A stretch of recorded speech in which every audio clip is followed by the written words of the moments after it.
Welcome to the Genius Factory. Enjoy the video. You start by verifying prerequisites and taking the first actionable steps. Open your command prompt or terminal now. You need a working runtime and editor. Install Node or Python and a text editor like VS Code, then update path so commands run globally. Once done, run Node V or Python version to confirm. This prevents permission and command not found errors later. Make sure you use an administrator or sudo step only when required to avoid changing unrelated system settings. You now create and execute code via the command line. In Terminal, make a project folder, cd into it, and initialize.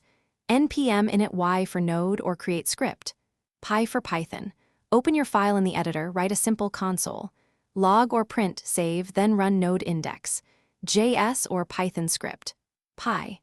When errors appear, read the stack trace, identify the file in line, and rerun after fixes. This iteration cycle is how you build confidence and isolate issues quickly from the shell.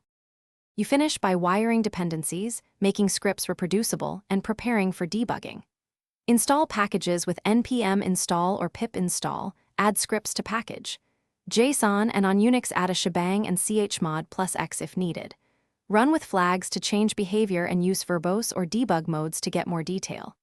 If something breaks, check path, confirm runtime versions, inspect error messages, and tail logs for runtime output. One quick tip: a version mismatch often explains mysterious crashes.